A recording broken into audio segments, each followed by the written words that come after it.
So first of all, thank you very much for coming, and let me introduce our invited guest. And it's a great pleasure to be sitting here in the middle of one of the most important art event of Budapest, Hungary. And when we see the artworks, obviously there is a new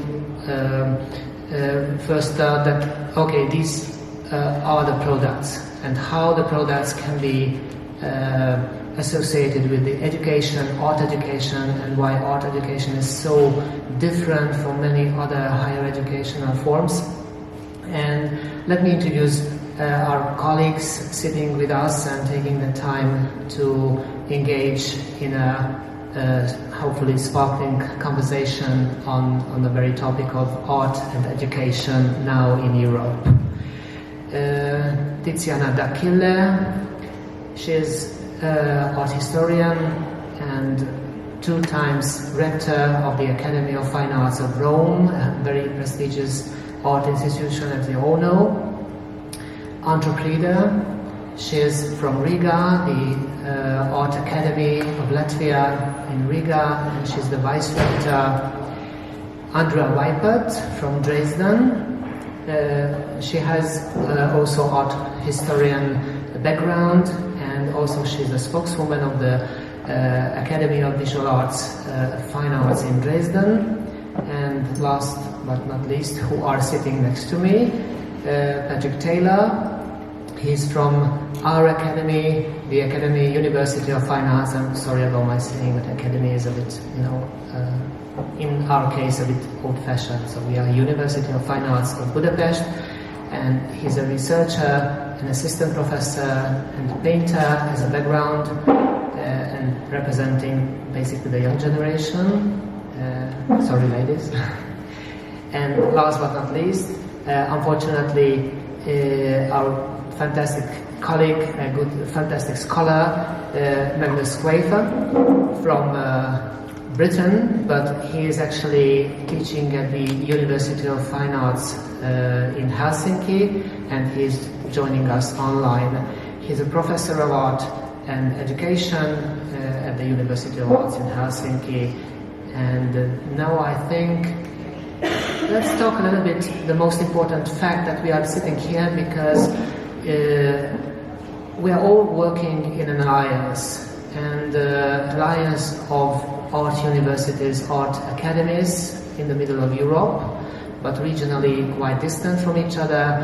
And I would like to ask you, the project itself, called EU for Art, in the framework of the European Universities Initiative, which is a very, very important, one of the most important cultural program of the European Union nowadays. And we've been working together for 3 years now, and I think it's very important to get to know with the very fact that we are working in an alliance and trying to plan something for the future of our students, for our educators, for art as education as such. What do you think about that? The benefits, the experiences, what we've had so far, and where are we heading in art education nowadays?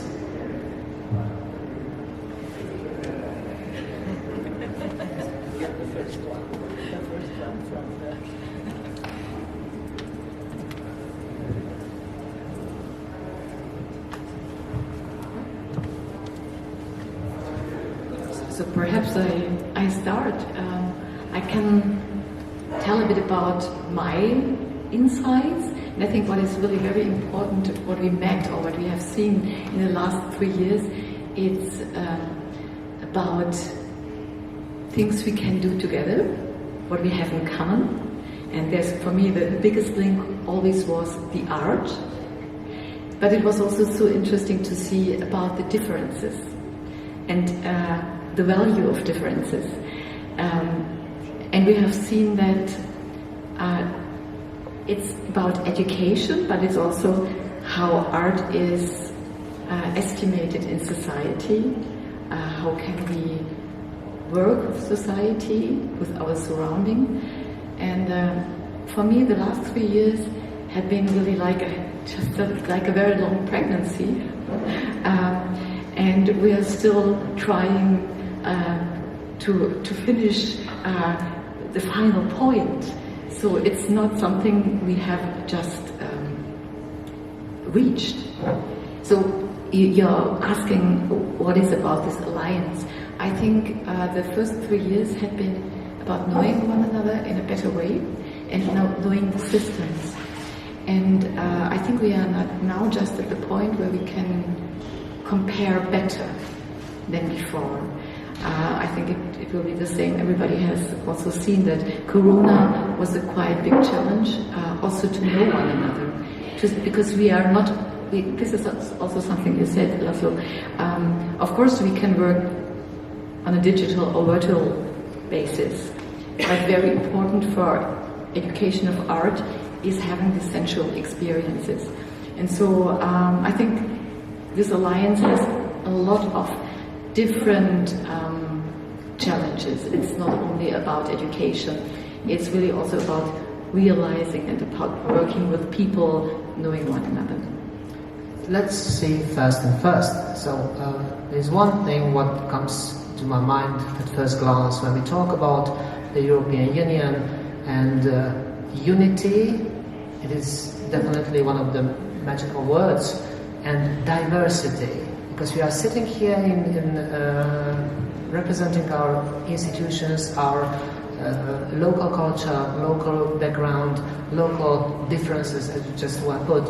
And how come that the two things can be walking hand by hand? So what isn't it a little bit contradictory in a way that unity to unite something, whereas diversity has gained more and more importance nowadays? So how to keep our own identity at the level of art educational institutions, artists and art educators, and at the same time unite our forces, and how to put everything into a big melting pot, for example, or maybe not the case here?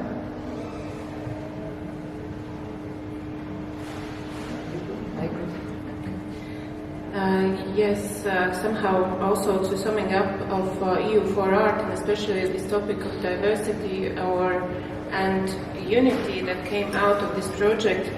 One thing that came to my mind was after our presentations where we summed up what we have done in recent 3 years, was coming out of one student's presentation. I think it was a student from Rome, who said that coming to Hungary for her, it was completely a new world that opened up by learning and practicing art more in a Western-centered art history or art heritage or geopolitical placement, and compared coming here more on the other side of Europe was one thing, and that I think is this, on one hand diversity, but on the other hand unity that comes out of this project, because we are modeling and developing like long-term relationship model here with this project. It's not like with Erasmus Plus or Kuno or Cirrus mobilities that are usually a one-time thing. And here I think it's important to establish long-term distant relationship, because we travel, we meet each other not only once but several times. We have to acknowledge these differences, and as in every relationship that we are building or in our public or private life, there are always two persons that meet, and they are different, completely different, but there is always something that we or we can call it love, or I don't know, something else. In this case I think it's art that connects us, and that's this unity, and where we can come upon agreement for different type of questions, answers, and maybe sometimes political or social issues that we face. Thank you, Antra. I would like to add that yes, we saw that we are different, that we have many differences, but maybe we have many different legal backgrounds and difficult to harmonize when we want to build something together. But we also have to say that the teaching of art has been a very important milestone in the system of universities in Europe. I mean, we are also very similar, because the basis of art teaching, I saw that are more or less the same. In Italy, in Latvia, in Hungary, in Germany. So we found that, for example, the subjects were really the same. What is difficult is finding the right way to harmonize. But in a way, we are an alliance that is testifying that maybe Europe was really united through this system, at least in the past centuries. We have found that in these historical academies, because Dresden is a historical academy, in Hungary there is a history of art teaching, and also in Latvia, we found that, for example, the drawings were very similar in the past, but also nowadays our students are following the same path, also with local differences, but in a way we are really maybe more united than other types of universities in Europe. And this is maybe our strength, our added value. Thank you, Tiziana. But also, if I might add, that when we were starting this pilot phase, and Esther Radak put together the first proposal, one of the main statements was that by immersing ourselves into a different culture, we might get to gain self-knowledge in a different way. And this project is also, there's a kind of geographical outreach embedded in the whole, the choice of the institution. So maybe a student, as Antra mentioned, coming from Dresden, has a very interesting influence in Hungary by immersing themselves in this elastic region, this Central or Eastern or Central Eastern European, or it has many names, this area where we are in the cultural milieu. So I think that's also an important aspect. Thank you, Patrick. I would like to ask you whether maybe it's tempting to mention that in this, well, unity in inverted commas, because as we all know, we don't really want to give up our existing systems, existing practices. It's definitely true that we would like to share our knowledge with each other, but is there any kind of necessity to build up some new things? Because I think progression in that particular sense, do you feel at home, at your home institutions, universities, that everything is just fine and okay, but maybe something else is needed? And I'm not only asking those questions from the perspective of the educators, but also from the perspective of the students. And is there any kind of, second thought in building a united system, a united structure that can maybe very helpful in our pathway towards a better or more effective future in art education? I think I'll start, if that's okay. So, with all of the happenings that have just passed us since the last few years of the project, it's important to rethink the basic structure of education. So, with the pandemic, with people moving into the sphere of the laptop, with the ongoing wars, I think all of these make and the energy crisis, it all leads to a very important rethinking of what the institution does and what kind of circumstances have to be available in order for the institution to work, but also just finding together solutions. I think it's also, we have talked about this in the past, that it's also a way to unite against common issues and difficulties. So rethinking the institution may be a way to preserve a kind of I don't know, humanistic discourse and a way to connect with people in a time which is very fragmented. Maybe you can continue while preparing for this discussion and knowing the topics. I was watching Nora Sternfeld's YouTube lecture where she more talks on processes in art, curating and new future museums, but she has raised a very interesting and thoughtful question, how we can learn that doesn't exist yet. And I think this is the perspective through which we all also in this alliance should work and somehow predict what could be the next student and somehow develop the program from the future. Of course, acknowledging what we have, what are our diversities, our heritage, but this kind of working from the future, it shouldn't be like from 20 years, from 10 years in the future, but just 1 or a half a year. In this specific situation, what Patrick was saying, this uncertainty. And I think on one hand, uncertainty is something that is very fragile and I would also say traumatic, but on the other hand, it's a privilege to not to plan very long period ahead of us, but somehow to see this future or the next step quite vivid and full of possibilities, because there's no plan. And this plan, not having a plan is sometimes quite an adventure. So to be very open towards the challenges. Can I just ask a couple of questions about the possible structure or the future structure of an alliance like ours? Because I think it is not only about 4 of us, because it's quite obvious that expansion is very much needed. And luckily we have Magnus with us, because he's representing one of those universities who can be also member of the alliance in the future. Hopefully they will. And let's talk a little bit about interdisciplinarity, because interdisciplinarity has long been the name of the game in the field of art. So because art can be many things and can be regarded from so many different perspectives, and not only this or that.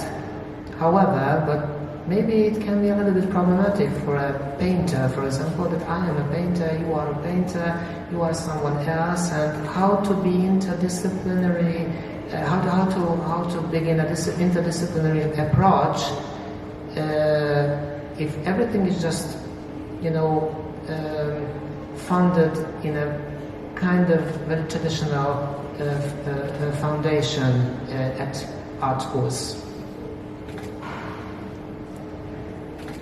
Maybe Magnus, you have some fertilizing thoughts concerning interdisciplinarity, because you have dance, you have theatre, you have music, and you have fine art and applied art under one roof in Helsinki, and maybe it can be very instructive what practice you are actually assisting.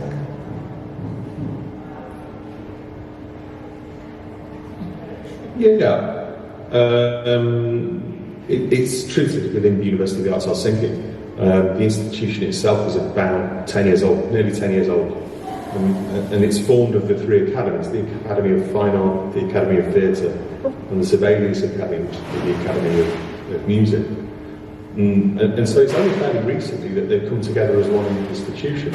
And physically, whilst under that kind of institutional banner, they may be under one roof. Physically, they're not under one roof. So just last year, the Arts Academy moved next door to the Academy. So there is now that physical proximity. But actually, the Music Academy is on the other side of the city centre. So there's less physical proximity. I think, though, just to think about that in terms of contemporary art, the idea of interdisciplinarity on that level alone, I think is a complex one that's very difficult to unpick, and it has a kind of rich history, I suppose, in a way, in the 20th century under modernism, of how both the idea of interdisciplinary practice emerges within the art world, but also how art scholars began to reflect that kind of interdisciplinarity. And I suppose I'm thinking of all sorts of things from, people who we may think form something of the Western canon, whether that's Duchamp or to Donald Judd, the idea of moving away from painting into something, to the idea of the ready-made, or Donald Judd where describing by the 1960s that some things neither painting nor sculpture, but something different. And he came up with that idea of specific objects. But I suppose most interesting for me might be the way that Thierry de, I think is he Belgian? The Belgian critic reflected upon that shift in saying that actually what happened really was a shift from art thinking about medium specificity. So, for example, the kind of Greenbergian idea of painting reflecting its nature as a kind of formal approach to painting, that actually what happened was a shift from that to art thinking about the nature of art. So it's still thinking about specificity, but instead of thinking about it in relation to medium, it's thinking about itself in relation to the idea of art. And I think that kind of shift in thinking about what art might be also facilitates a shift in the possibility towards a kind of interdisciplinarity. But then we have to question what we mean by interdisciplinarity. And if it means, for example, a painter or a sculptor working with a dancer or a musician, then I would argue that having discipline before you can be interdisciplinary is essential. So on that level, I think if that's the kind of interdisciplinarity that we're talking about, then I think it's really important at the same time that art schools maintain a focus on discipline. Thank you, Agnes. I would just like to continue with what you said, and just wondering. I remember in Helsinki you said something similar, that first you have to have your own field before you start working together. And for me, for art education, sometimes I think we have to be careful not to want too much in the same moment. We are talking about different levels, and that students are also in a different level and they need the time to grow. And what you said about the nature of art, I'm just wondering if this is something where you also need experience. It's not something you can define when you are in the first semester. So what about the growing?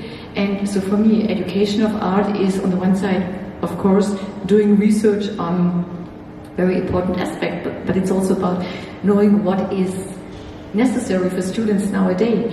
And we know that they are different than students 20 years ago. The digital transformation made something with the students. And you asked, your starting question was, have we to change? I think, yes, of course, obviously we have to change. And it's not only about having an intellectual discourse on what is interesting about art, but it's what is with students coming with very diverse backgrounds, also with different needs. And we know that we are socialized, we have another background. We are the older generation. And so I think one of the very important aspects, and that was also something I appreciated a lot in EU for Art, is the exchange with the students. So their point of view, and I can only say that the students that have been in the Dresden team, I think that was really one of the most fruitful exchanges, and this is for me one of the most important aspects of EU for Art. Are you saying that this is not something, when we talk about our alliance and all the initiatives about the European Universities initiatives, that a staff is trying to prepare something for the students, but is it pretty much like doing everything together, so with the contribution of the students and how the students are represented in that very procedure and process is quite important, because we don't have sometimes a clue about what they actually want, and without knowing and without understanding their own perspective and own point of views, maybe we stand our chance to make the necessary step ahead.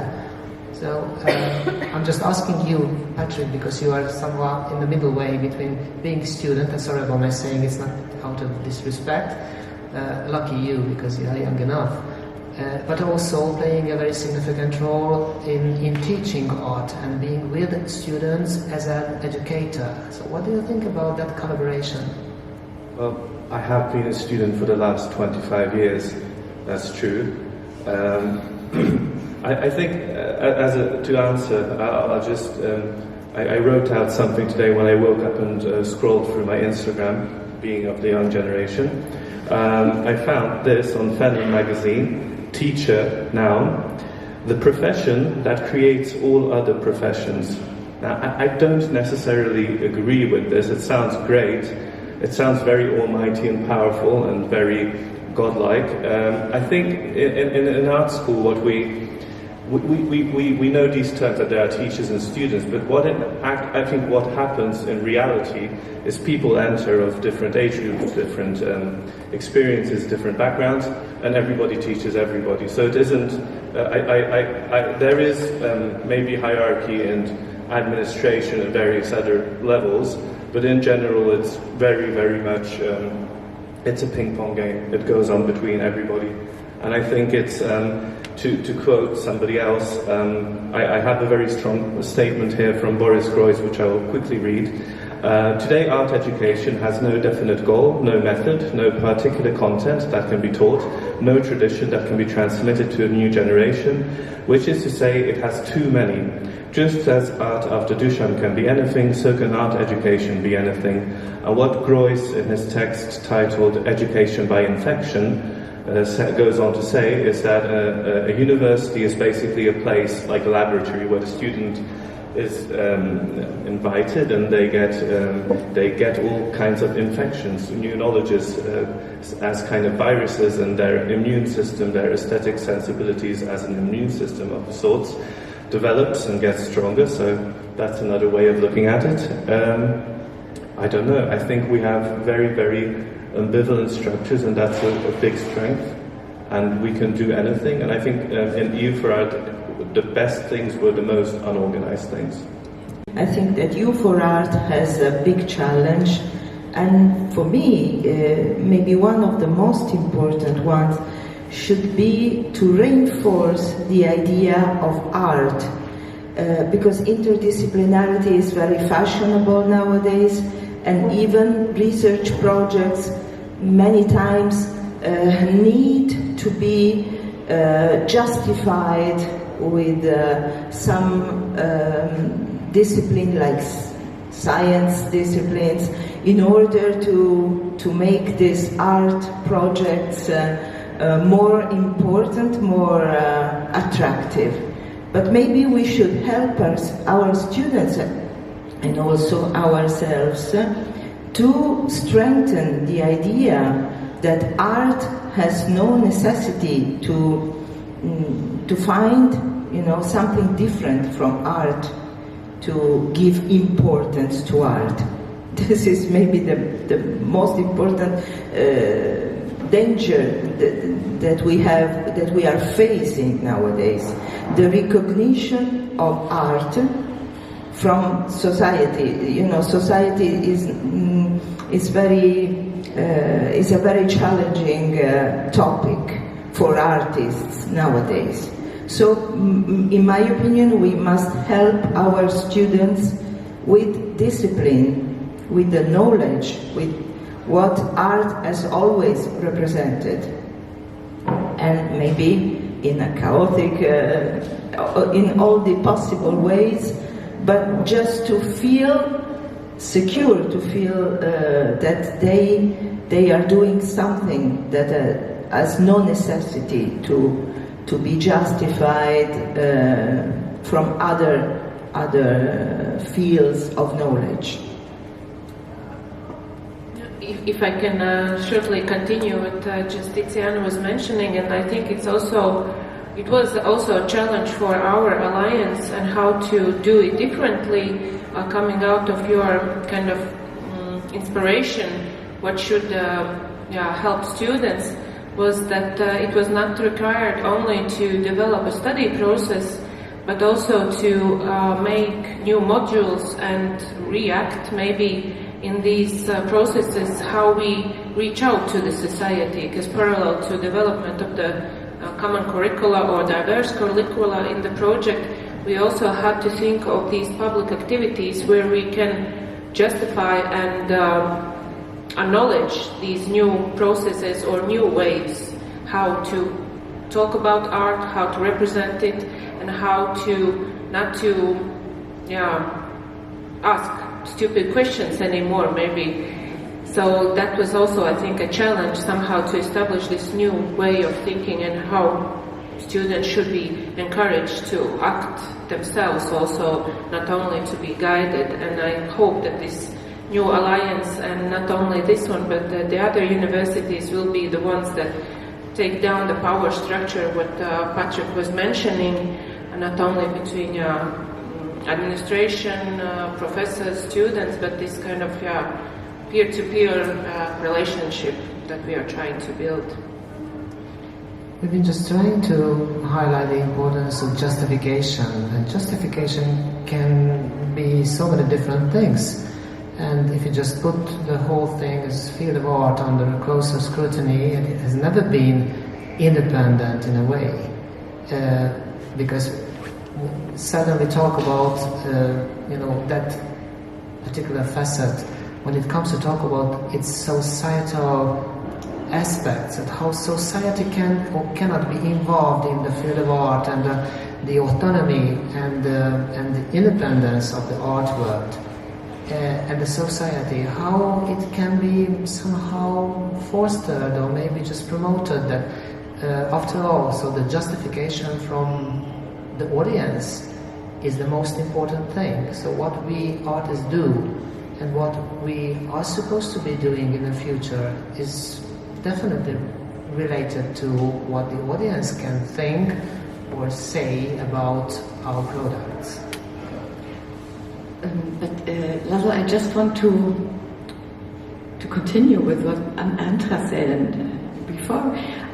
We are speaking about audience, and we are speaking about art education, and I'm just wondering if we shouldn't speak about the plural and not the singular. So we have different needs, and I think one of the biggest shifts or transformations for us should be that we have to know there is not a single solution for all these things. We have a lot of different audiences. So of course we spoke about the problem that art can be an instrument for politics, for representation, like we had it centuries ago. It's very old history, for politics, for all these things. There's specific mechanisms of art market. We know that inside our art academies we are debating a lot of different approaches, but what is perhaps our problem is that we can't make it visible, that it's not all the same.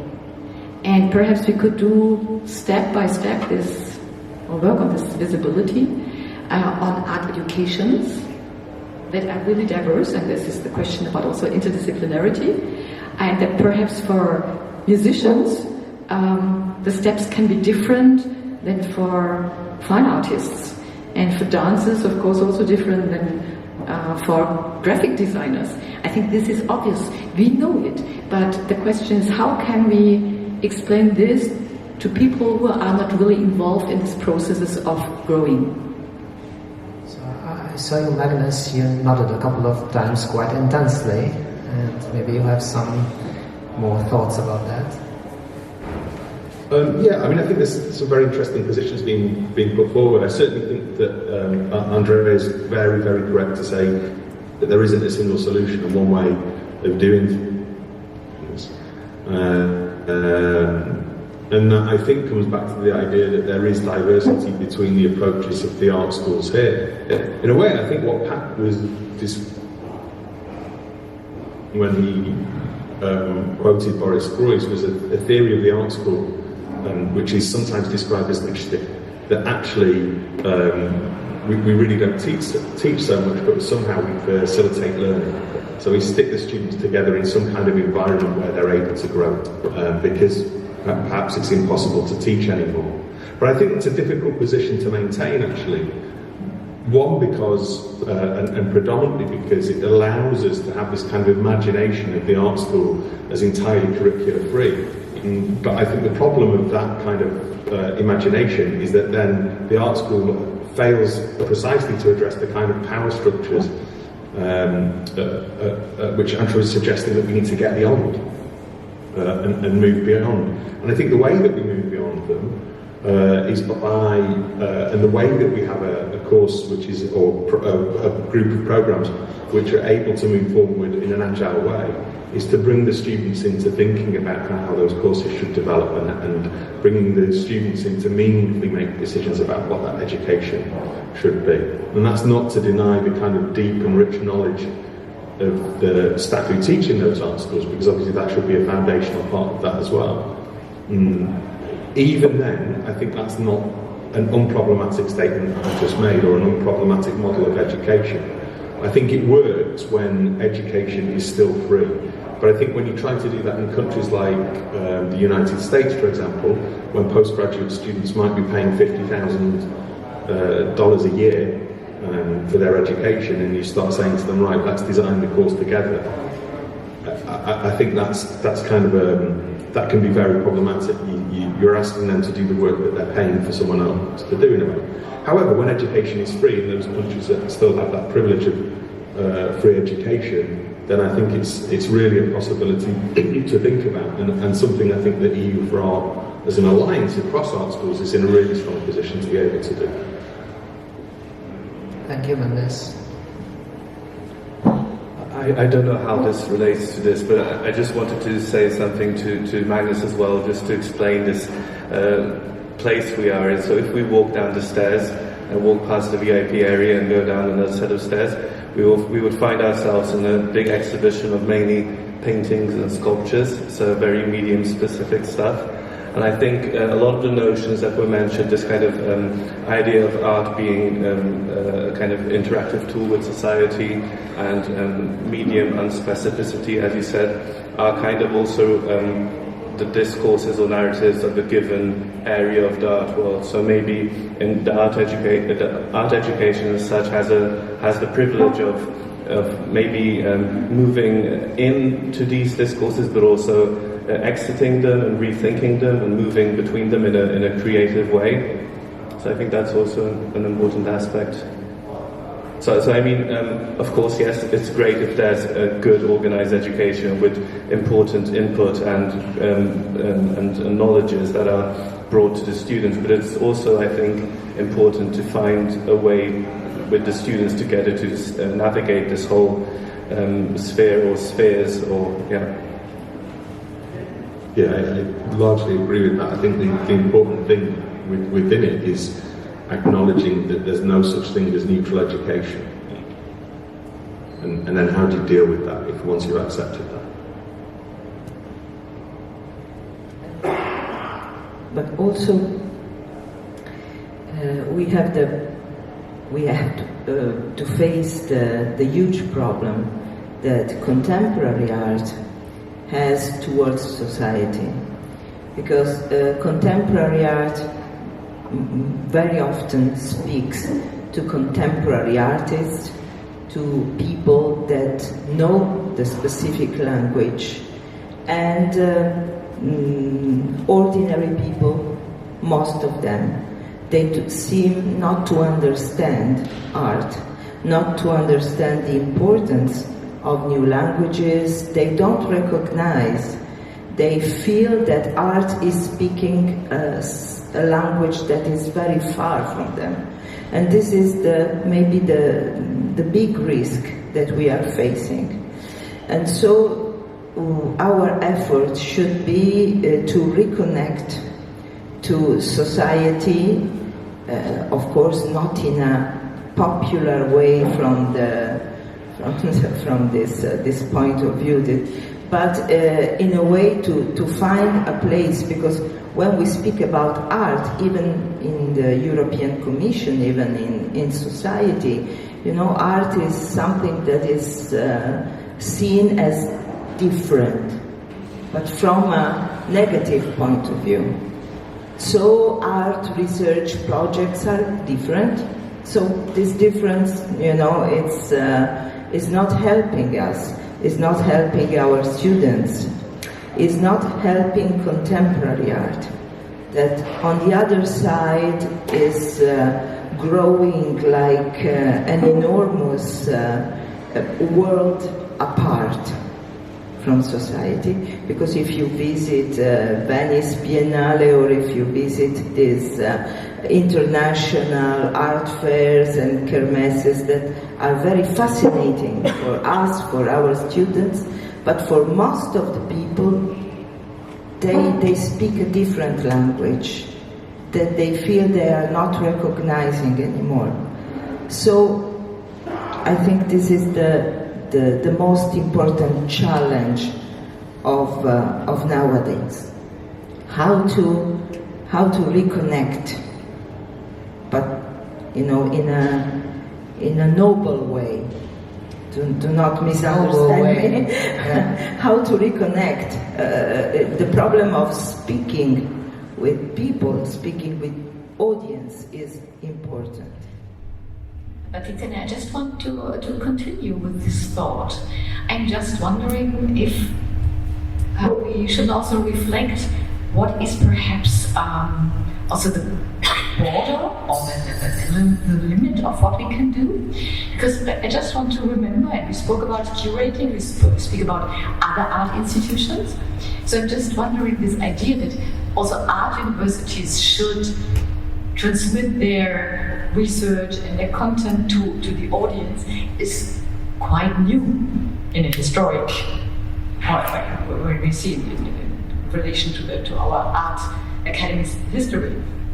And so I'm just wondering if this topic, how to reach the audience, must be combined with other art institutions, such as museums and galleries, because it's just a provocative question, but it's a short time for students to study, and the time should be used to study.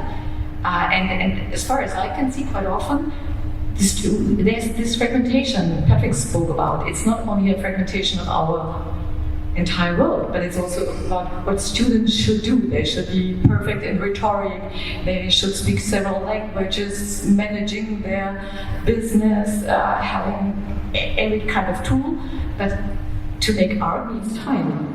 And so for me the question is also how to involve these partners who are really specialized on transmitting art to public.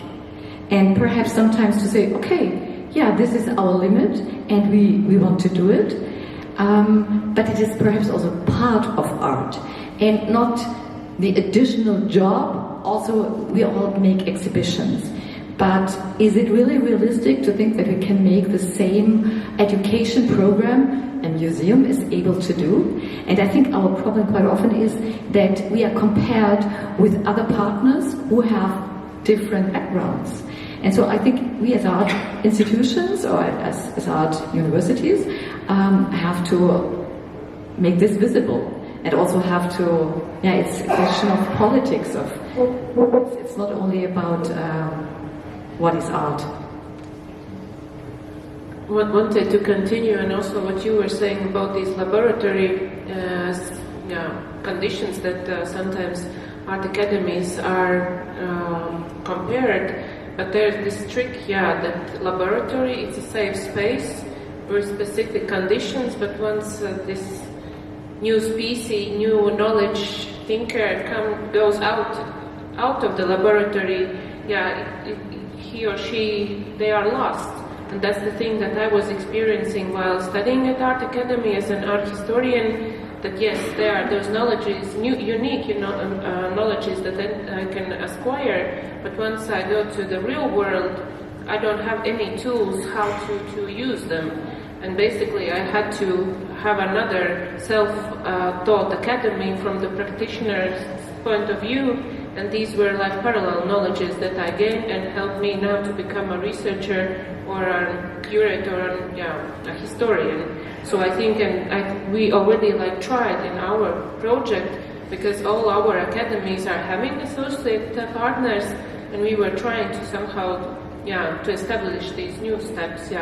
For example, how you made this project in Venice, and I think that was quite a unique possibility also for students to understand the real world, the real art world, and also to be prepared in the study process. So this is another this is a challenge that we are facing, but I think we managed to at least to do it in some small baby steps. It's also interesting, I think, that after a student finishes their diploma and enters the real world, what happens is they become interdisciplinary. There's no other way, right?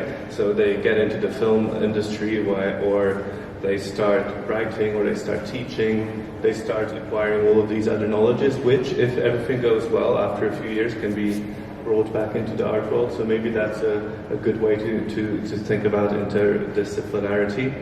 But also, I really loved the project in Latvia. I'm not sure if the project's title was Swamp, but I know the theme was Swamp, and it had us talking in the painting department what this kind of knowledge can bring to the students, and we were very impressed by it. So the basic, I'll just do a simplified version, was the basic idea was getting the students into a situation where there is a swamp, and the students meditate on the swamp and think about it and reflect on it, right? And kind of understand this mode of existence, and then somehow react to it. So maybe it's very valuable to be able to settle in the film industry and do this and that, but this is, I think, a very valuable knowledge, and maybe it goes back to the core problem of putting hierarchies into the senses, putting thinking and vision and this part of perception on a higher level than, let's say, touch or smell or the other modes of perception. So I guess it's maybe, or for me at least, it seems to be important to have a free space, as you said, where these hierarchies can be questioned at least. Yeah, like hierarchies of perception. So I think it's been really inspiring what you were talking about so far. What do you think about our position nowadays, our kind of social status quo? I'm talking about our institutions, art schools, maybe not only ours, but our art teaching network in our local environment, our countries. Is it getting more and more recognition? Or maybe it's losing in contrast with maybe some other countries, and maybe our alliance can be some sort of tool to sort this out as well, if there is a kind of hiatus in terms of national recognition. And then so deliberately talking about that, what art and art schools are for. Do we deserve support, for example, on the part of the governments and other non-artistic fields and bodies and sponsors and so on and so forth? What do you think about that? I can only add that from my experience, art schools and art universities are not considered enough in any country, and that we all share this problem in a different way, of course. I can speak for Italy.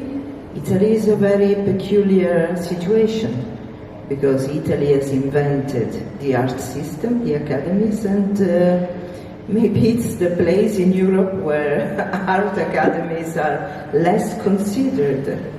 You know, no one cares about art academies in Italy. Only recently, just maybe, but the money that art academies get from the government is nothing compared to other faculties. So why not analyzing this problem?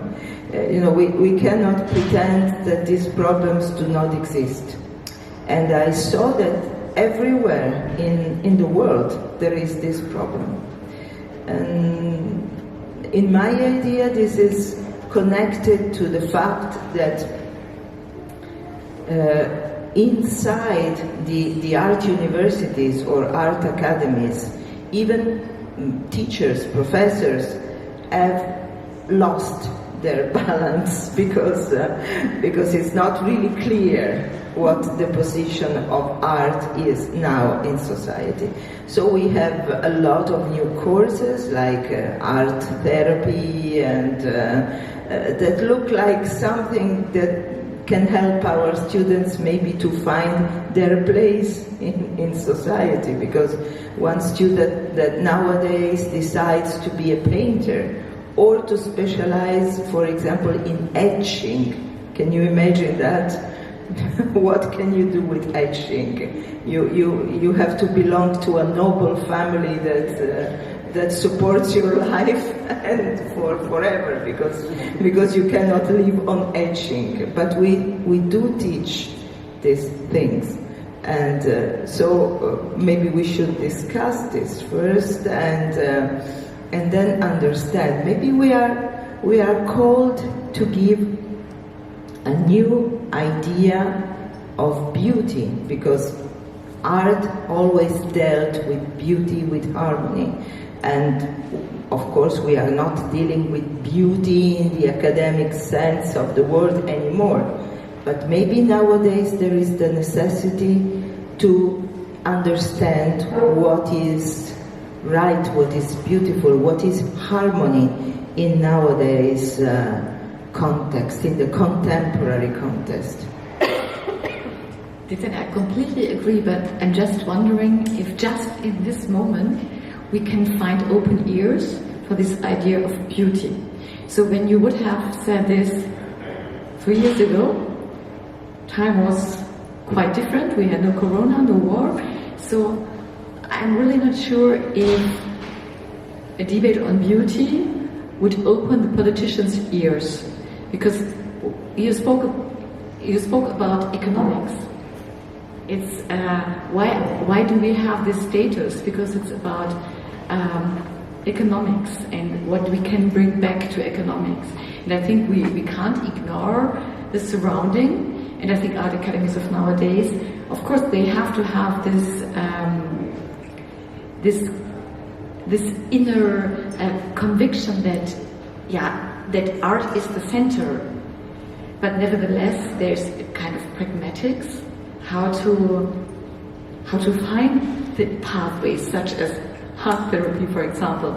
And I'm just wondering if it's even more a question about quantity. So a quantity, how many students do we have? How many students will go to what market ever? Or if we have an amount of students, can we offer different things for different groups of students? So I think it's it was a growing system after the Second World War. I speak about Germany. We have a really big competition because we have more than 20 art universities in Dresden. It's similar in Italy, that there's also a big competition. Also the question, how are we estimated or how are we recognized in our value, is quite often also a question of how many what are we are too much. It's a competition. Yes, sorry for answering directly to Andrea. You are answering to my question. You consider now beauty a secondary problem, but now more than ever we are facing war, we are facing aggression, we are facing a dramatic change of climate. Maybe we should reflect on the contemporary idea of harmony. I'm not speaking about beauty in the traditional academic aesthetic tradition. What beauty was connected with harmony, of course, was connected with politics, even at that time. But now we should discuss with our students what is the contemporary idea of harmony, of of what is right and what is not right. I'm sorry to be so direct and to be so, tranchant, but maybe, Andrea, this is the moment where when our students start to discuss about these topics. I just wanted to continue what you were saying, Tiziana, and I think it also goes with this, as I see how, at least in my generation, what are the key questions or topics that we are discussing is this new awareness that is raising, and sometimes, it's also connected with these ideas of re-enchantment, and also how, if we take this category as a beauty, yes, how it is perceived today, or how nature is perceived today, because nature today, it's not only like nature, like forest, untouched plants or something, but our nature is already concrete, metal, and plastics, and that's this kind of holistic point of view how to see our world, and that could be also our kind of challenge in our alliance and these future art education forms, just to re-question these old categories, but in a quite a holistic way, understanding current geopolitical conflicts, the placement of our geographical locations, because once we connect these different points of the world, we understand that we are one, coming out of the necessity to re-question beauty, art, nature, craftsmanship, two-dimensional, three-dimensional art, and they are very inspiring questions, I think. And also maybe there's a connection between this re-enchantment of these things that you say and a disenchantment with economic values and money. For me personally, each day as the time rolls on, I feel more and more as if my money is mere monopoly money, and not really. It's just something good for buying chocolates, but not anything serious. And I think everybody is having a disenchantment moment with money and large-scale economic growth and all of these fictions which are just falling apart around us. So maybe agreeing with everybody, this is maybe going to drive us into a direction where we look at these things again, which are important for us, like harmony. Yeah, if I could, I think there are. First of all, I want to point out how would I put it best? How the statement that there was no war 3 years ago exposes something about our isolated Western thinking. Because of course there was war 3 years ago, but it wasn't on our doorstep, and it perhaps wasn't affecting us as directly. So I think it's important to acknowledge that idea. I also think the idea that we have to address some specific things in art education is really good, so long as we don't forget about that once the impact of coronavirus is perhaps lessened to a considerable extent and there's peace in Europe again, etc., etc. But I also think it's really important to think when we talk about beauty, but perhaps for the longest time, beauty was a significant aspect of how we thought about art, or how art was thought about. But there's also kind of the idea that art has the ability to found and unfound worlds. That's, I suppose, a kind of Frankfurt School way of thinking about what art might be.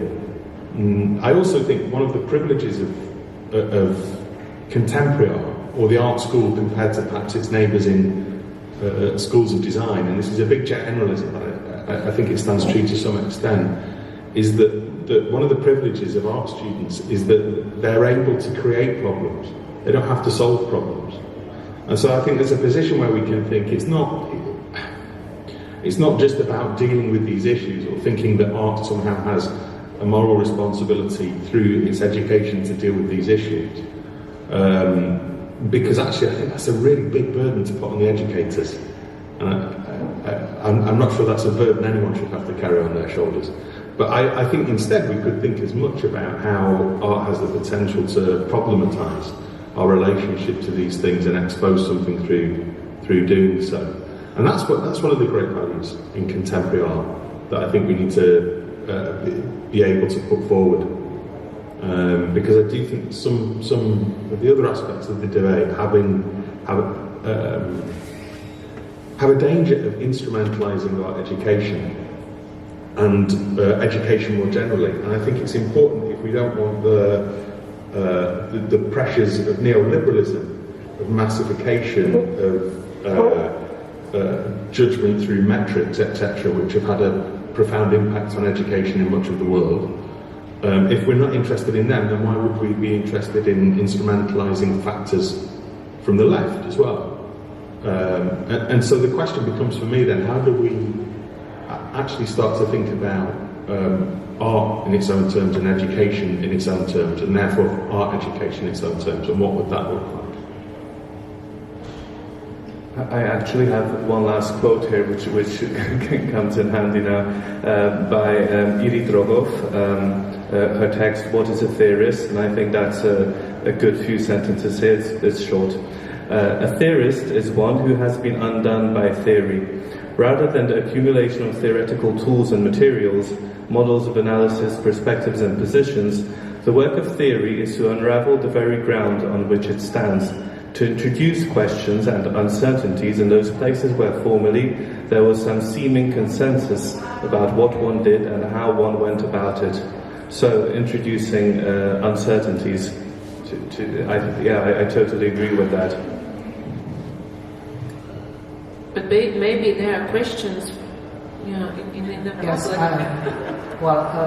It is really, really intriguing, and we are getting deeper and deeper into something which worth talking a lot about, and unfortunately we have a time frame, and time is almost up, and I would like to take the opportunity with thanking everyone of our invited guests for being with us and with all of us in the audience, and should you have any questions, please feel free to share it with us. So, Jonas, please. Yes, thank you. Very interesting discussions, and actually I wanted to ask you about your opinions, because we talk about future education, future of art, higher art education, is about this fact that artificial intelligence made artwork won a first prize in Colorado Fine Art Fair. So what this kind of development of technology, where you don't need to have a skill, you just put a text inside a computer program and computer creates artwork for you.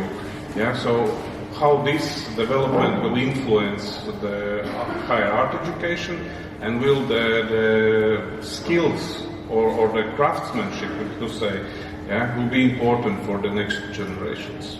Yes, maybe your thoughts. Thank you. Thank you, Jonas. I think this is very much on the agenda at the moment.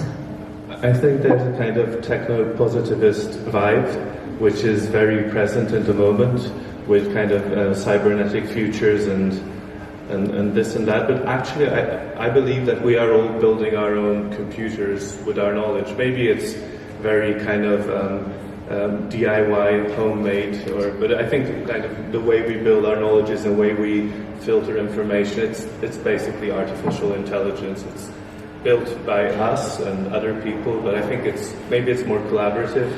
So I think our intelligence is also artificial. I don't know if it changes that much after we have the AI technology more evolved. I don't know. I could answer from two experiences I had recently. One was yesterday, because there's a beautiful exhibition in Lubin Museum, which is dealing with these specific questions, and there are this kind of underline that still it's affected by a human hand. Whether it's artificial intelligence, the programs are produced by a human, and there's no kind of distraction between the AI and a human. So we don't have to be afraid. It's just a parallel thing that will develop. But whether it will, kill art education or art making process, I don't think so, because it will be always related with the hand. And the other example comes from Rome academies organized summer school in our parallel project for EU for Art, EU for Art Differences, and then there was a beautiful program compiled by Franco, and one of things that came out of this program and from the professors that were invited to speak was from the neuroscientists, that they approved from these new technologies and new experiences that we don't have to trust our eye, only our bodily sensors and how we perceive world. Yeah, coming back to these hierarchies, how to perceive art, and that's the benefit of these new researches, how we see, how we make, how we develop art processes, that it gives or approves our unlimited responses to the world, to the art. And if we find a positive way how to combine these knowledges, yeah, we could benefit on both sides. I agree. I think it will not affect at all art education. I agree with Antra completely. She explained very, very well this possibility, and in addition, it has always been like that. Every time that new technologies or new tools came, they really did not affect art production. I also agree, and I think it's both sides of a medal. And as far as I also have seen the students, and I've seen some tendencies, there's a big interest in material and really in doing sensual things and making sensual experiences. And especially Corona has broken also, in my point of view, this belief that the digital means are better than analog means. And I think it's also a different experience. And I'm really very convinced that the younger generation has a very good sensorium and very good sensitivity for this difference. The one is artificial intelligence with specific possibilities, but we all have seen that we are humans. We need this analog experiences, and especially EU for Art is one of the great examples. We have seen that a lot of steps that we could do forward could be done only after having met in person and not via Zoom. And so for me, it's, of course we could have given all our questions into a big computer and would have asked him, what would be your answer? And I'm sure it wouldn't help us at all. Quickly, I just wanted to remind that the death of painting being a topic or discourse almost like 200 years, and it hasn't died. We're safe. Yeah, or maybe maybe it's kind of moribund and playing out its death over and over again, depending on who you believe. I don't know. But I think it's kind of isn't it peculiar that it's probably the only reason that you've heard of the Colorado Art Prize is that it was won by an AI thing. I mean, it's not won a prize that we have any particular knowledge of previously. It's not some kind of big internationally significant prize. That said, I think there's something interesting about the way that technology does end in a conversation with the making of contemporary art. But I think it was Paul Virilio who questioned much of artwork that had been made by computers in the mid-90s, saying that the problem with so much of it was that the artists weren't developing the code. They weren't making the machines, they were just using what existed. And he was saying that if something really needed to happen on an interesting level, then our artists would be dealing with that. And I think there are some interesting examples of that. And I think it's what artists do well, is to very often to reappropriate technology and use it in a way it wasn't intended. So that's when these things will become interesting, when artists start hacking them.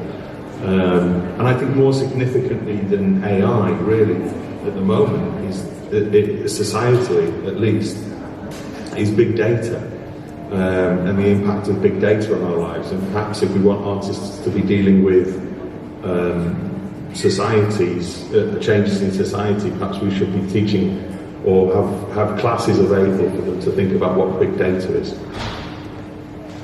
Thank you, Mendes. Maybe anyone else?